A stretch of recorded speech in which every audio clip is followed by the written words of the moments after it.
Merci à tous d'être présents pour aujourd'hui avec Sébastien. Je vais commencer par me présenter. Florent Corr, je suis General Manager chez Rectangle. Je pilote principalement toute la partie commerciale. Et Sébastien, je vais te laisser te présenter. Oui, bonjour à tous. Donc Sébastien, je suis cofondateur de Rectangle et Chief Scientist chez Rectangle. Ok, aujourd'hui, la volonté de ce speech était de vous présenter notre PaaS qu'on a appelé Le Cloud, qui est notre plateforme as a service qu'on a sorti maintenant il y a seulement quelques semaines. La volonté de Rectangle sur ce PaaS, sur Le Cloud, c'est justement qu'en 2026, un développeur, quand il décide de déployer un produit en prod, ça ne lui prenne pas des mois de travail, mais simplement quelques minutes. C'est vraiment cette volonté entre la configuration de l'infra, les pipelines, le monitoring, la gestion des secrets. Finalement, les équipes passent parfois plus de temps à construire le socle technologique plutôt que développer le produit lui-même. Et la volonté, justement, c'est que vos équipes et que vous ne perdiez donc pas de temps, pas d'argent et pas de time to market dégradé. Rectangle, pour répondre à ça, on a créé justement le cloud qui est notre plateforme as a service.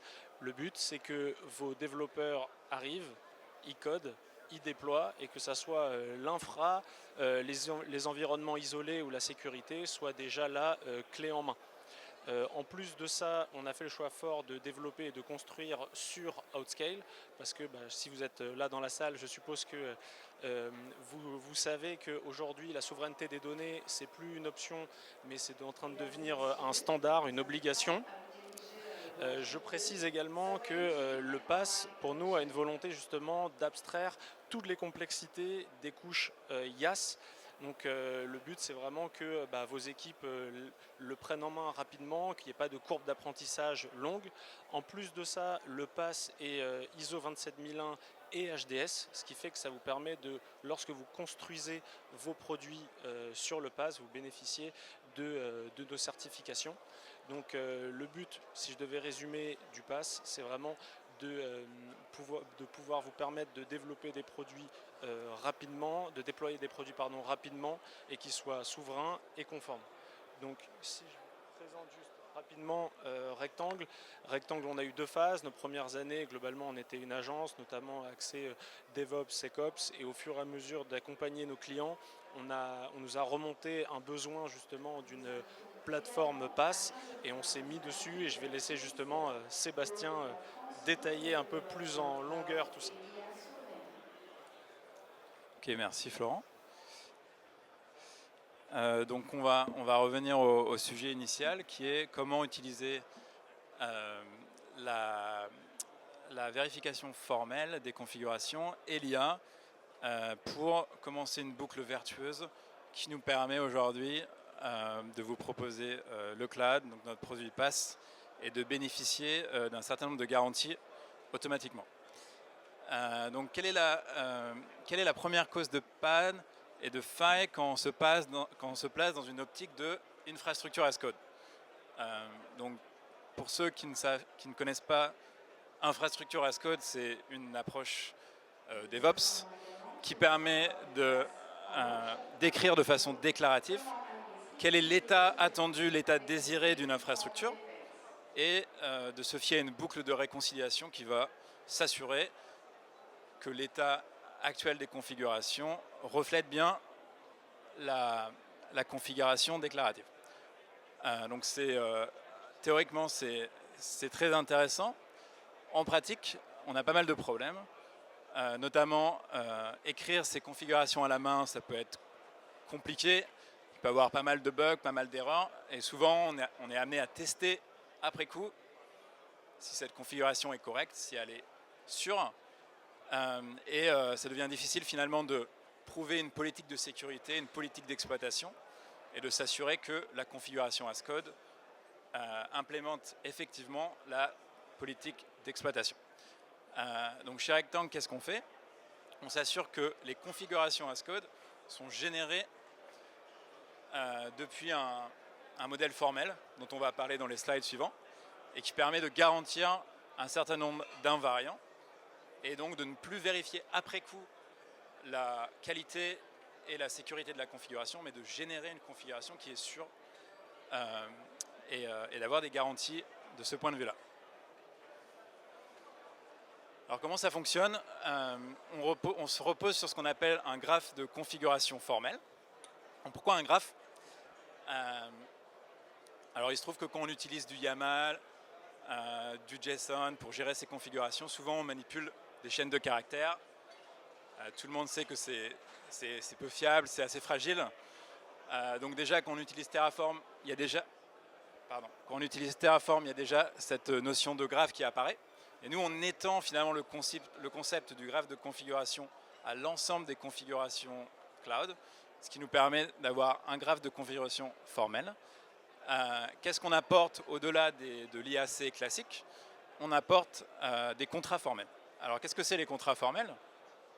Ça nous permet d'exprimer de façon mathématique les propriétés désirables de cybersécurité, également des propriétés qui sont plutôt, on va dire, d'optimisation, s'assurer qu'on n'a pas de gaspillage des ressources, et de pouvoir évaluer ces contrats contre la configuration telle qu'elle a été écrite. On a également un principe de lazy evaluation. Sans entrer dans les détails, ça permet d'aller créer des librairies de configuration et de permettre de valider les librairies elles-mêmes, même si la configuration n'est pas complète. Parce que bien sûr, si on a une librairie de configuration qui peut être réutilisable, la librairie elle-même ne permet pas d'être déployée, mais on va quand même pouvoir valider une partie du graphe sans avoir accès au graphe de configuration complet. Et enfin, ce graphe nous permet de créer des abstractions à plusieurs niveaux de l'IAC. On peut, par exemple, vérifier des manifestes Kubernetes, vérifier des configurations Terraform. On peut créer des abstractions au niveau applicatif, finalement à des niveaux assez arbitraires, de la même façon qu'on fait en programmation classique. On peut créer des bibliothèques modulaires de configuration qu'on va pouvoir réutiliser dans d'autres projets. Donc on a 4 principes qui guident notre roadmap. Le premier, c'est l'absence de vendor lock-in. Et c'est par ces abstractions qu'on va permettre, par exemple, d'aller abstraire un certain nombre de dépendances. Je vous donne un exemple. Si on a besoin d'une base de données de type Postgre, on a une abstraction de type base de données Postgre, ce qui va vous permettre de swapper, d'échanger entre, par exemple, un manage Postgre par un cloud provider, un manage Postgre par un autre cloud provider ou votre propre Postgre. Votre graphe va vous permettre cette modularité. Ensuite, on garantit finalement la correctness des configurations parce qu'elles sont générées. Personne n'écrit de YAML chez Rectangle. On écrit dans notre langage interne et on va générer des milliers de codes de YAML qui sont corrects par nature. Enfin, il y a la partie cybersécurité que j'évoquais tout à l'heure qui nous permet de vérifier mathématiquement un certain nombre de contrats de sécurité sur ces configurations et la modularité, c'est-à-dire qu'à partir du moment où on a toutes les primitives utiles pour créer les applications cloud qui sont en place, on peut un petit peu jouer au Lego finalement et aller créer une application cloud distribuée en combinant des briques existantes. Ok, donc on va parler d'IA un petit peu. Bon, tout le monde parle d'IA, c'est un peu hype. Dans notre cas, c'est assez utile dans le sens où l'IA et la vérification formelle créent un mariage vertueux, finalement assez inattendu, puisqu'on a en général les deux communautés s'opposent un peu. On a en général l'IA formelle, un petit peu à l'ancienne, l'IA générative. Quand on mélange les deux, on se retrouve dans une situation où on va pouvoir aller beaucoup plus vite. Un des problèmes de l'IA en ce moment, c'est qu'on peut produire beaucoup de code, mais on a un goulot d'étranglement au niveau de la revue de code, parce qu'on a des humains dans la boucle pour aller valider un certain nombre de choses. Ici, avec ces garanties de vérification formelle qui vont se greffer dans la boucle d'IA, on va pouvoir finalement tirer profit davantage de la partie GenAI, dans le sens où on a un certain nombre de garanties qui nous protègent et qui nous permettent d'avancer beaucoup plus vite finalement. Donc je reviens à notre plateforme, le cloud. qui s'appuie sur ces outils qu'on a développés au fur et à mesure des années et qu'on a réussi à industrialiser dans un SDK. Donc on a un SDK qu'on partage pour l'instant sous forme de bêta privée avec des partenaires qui nous permettent d'utiliser notre framework de configuration formelle et de très facilement aller créer un catalogue de produits, notamment qui repose sur un nombre de projets open source qui normalement ne sont pas forcément très secure à déployer, mais en utilisant nos primitives vérifiées, on va permettre de sécuriser ces briques open source et de les déployer sur Outscale en quelques minutes. Donc voilà, au final, on a la vérification formelle d'un certain nombre de propriétés de cybersécurité qui vont s'accompagner d'une certaine agnosticité qui vous protège du vendor lock-in. Ça, c'est les deux forces qui font que le cloud, que nous allons bientôt ouvrir publiquement, va permettre d'avancer très rapidement tout en garantissant un niveau de sécurité important. Merci à vous. Si vous avez, pardon, il me restait un slide.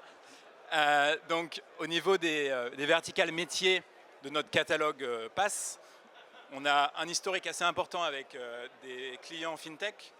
Donc, on a notamment quelques briques sur la facturation électronique qui sont un peu niches, mais qui permettent à la réforme de la facturation électronique en France qui s'intensifie et qui va nécessiter un terrain réglementaire Secnum Cloud.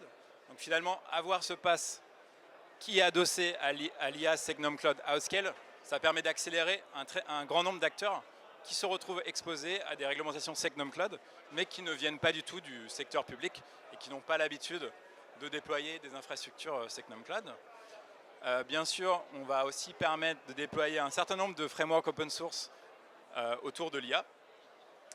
Et enfin, historiquement, ce qu'on sait faire chez nous, c'est plateformiser des applicatifs. Donc on a la verticale marque blanche ici, c'est-à-dire si vous avez un SaaS que vous voulez plateformiser pour pouvoir le déployer en mode single tenant, c'est aussi quelque chose qu'on fait très bien et on s'appuie sur ces outils dont j'ai parlé pour pouvoir le faire à l'échelle sans se compromettre sur la partie sécurité.